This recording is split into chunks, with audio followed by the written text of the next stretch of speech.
Sheriff Tim Burkhalter, you're seeking your third term as Sheriff of Floyd County. Why the third term?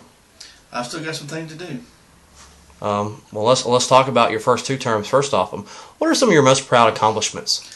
Well, when I came in the office in 2003, I wanted to change the way things were done at the Sheriff's Office. I'd been an employee there for 19 years, and I had over that course of time came up with some ideas I thought that would improve the Sheriff's Office, starting with getting involved in the community to a better degree than what we had in the past. It's always been something that I felt like that the Sheriff's Office could do, and I'd heard stories about a sheriff years back that cared a lot about the community and did a lot of things helping people out in tough times, and I guess that's what I wanted to do. So we developed over the course of 8 years now 10 community programs, ranging in reaching the smallest children to the oldest adults, and preventive, proactive programs that help educate our kids and adults about methamphetamines, bullying, home alone, taking care of your grandparents, all kinds of things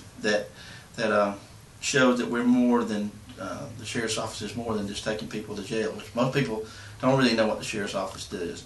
We create these programs. We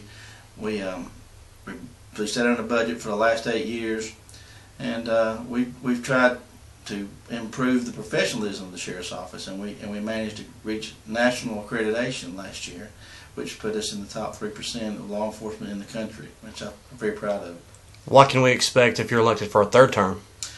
More the same, a little bit more. We've got some problems at the jail that we need to work on. We have a locking system and fire systems that are in bad shape due to the leaky roof that we've had for the last 10 years. And we finally got the roof fixed, and I want to make it safer. I want to get these issues fixed, maintenance issues fixed. I want to get our employees back that we have frozen position. Our employees now have went 6 years without a raise, voluntary furloughs. We froze 10 positions, and now we've got 5 left. I want to get everything back to where the economy seems to be picking up now. Maybe we can get our employees back. We currently have a 38-to-1 inmate to staff ratio, which is very dangerous. I want to get that back to somewhere we can live with, and I want to continue to work in our community, developing new programs to educate our kids about the dangers of methamphetamine and the other dangers out there that face our children. What do you feel makes you the better candidate for the sheriff position than your opposition? I think working knowledge. I'm not going to say a thing bad about my opponent, except that the county police and the Sheriff's Office are two different things, and supervising a patrol division and supervising 152 employees is a big, it's different, and we've got $8.1 million budget and 3 different divisions. It requires, it's a very tough job, I don't mind telling you, and you know, what I did is basically I surrounded myself with people that knew a little bit about everything. Good budget people and good people that knew what to do, and it's just a tougher thing to do than a lot of people know, and it was tougher than I thought when I went in. But on a personal level, why sheriff? What do you get out of it? I've always felt like that I was born to serve. All my life until I was 22 years old, I was trying to figure out what I was going to do, and I kind of wandered around different things to do with different things, and I saw an ad in the paper one day for jail officer, and I went and took the application, went up there and did it against my parents' wishes. Then I found the job that I have loved ever since. I loved it every day, and some days I love it a lot less.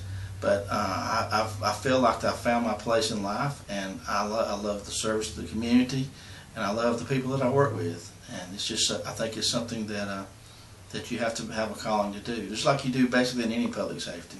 And finally, obviously this is a presidential election year. You're in Georgia, you're in Northwest Georgia.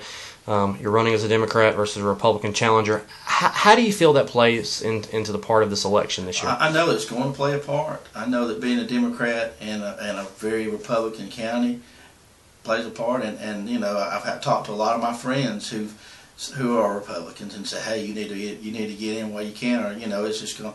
I just don't believe that the voters are I think they're smarter than that.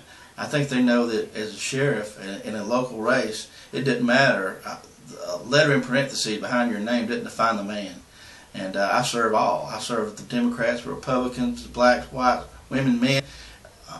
I work for all of them. And none of the Republicans they don't have any problem calling me when they need help. And I don't say, I'm sorry, I'm a Democrat.